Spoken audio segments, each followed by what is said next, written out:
Soyons clairs, pour mettre en page votre site, aujourd'hui, je vous recommande, si vous le pouvez, d'utiliser Flexbox.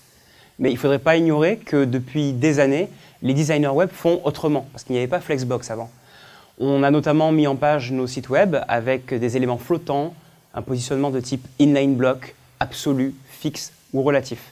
Et je pense que c'est important que vous les connaissiez aussi à votre tour, parce qu'on ne sait jamais, vous pourriez être amené à modifier des codes qui utilisent ce type de mise en page. Flexbox est l'outil de mise en page que je recommande aujourd'hui, mais il y en a d'autres plus anciens qu'il faut connaître. Commençons par le positionnement flottant.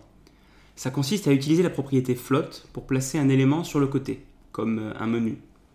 Si je rends mon bloc flottant, que je lui donne une dimension précise, le reste du contenu se place bien sur le côté.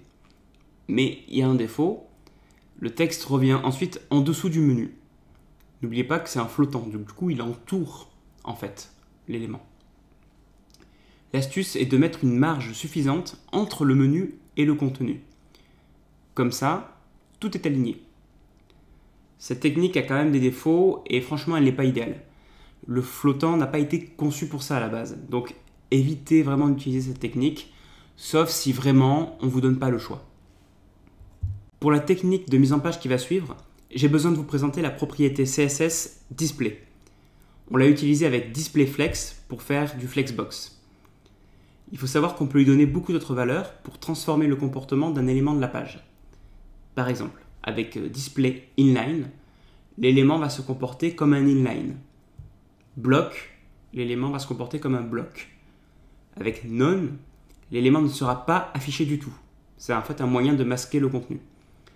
Avec Inline Block, l'élément se comportera comme un inline, c'est-à-dire côte à côte sur une même ligne, mais on pourra aussi lui donner les dimensions comme un bloc. Essayons justement ce inline block qui est un peu intriguant. On voit que les éléments, quand on utilise inline block, sont bien côte à côte. Mais l'alignement vertical, c'est pas forcément exactement ce qu'on attendait. Heureusement, on a aussi la propriété vertical align qui permet de régler ça.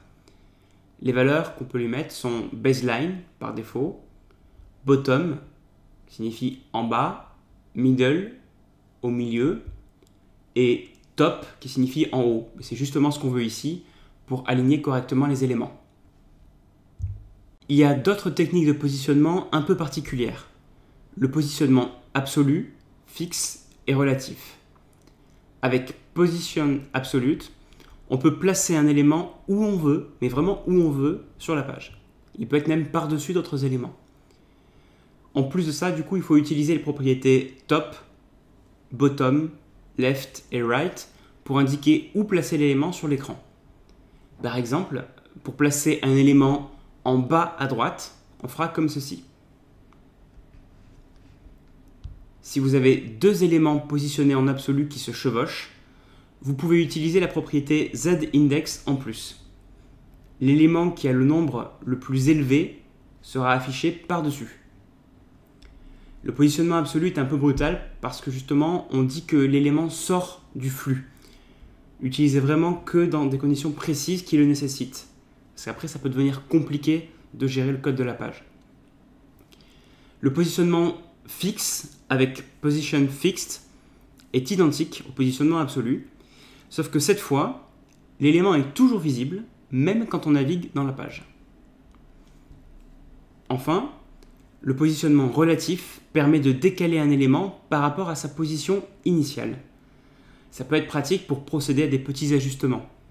On le décale grâce encore aux propriétés Top, Bottom, Left et Right.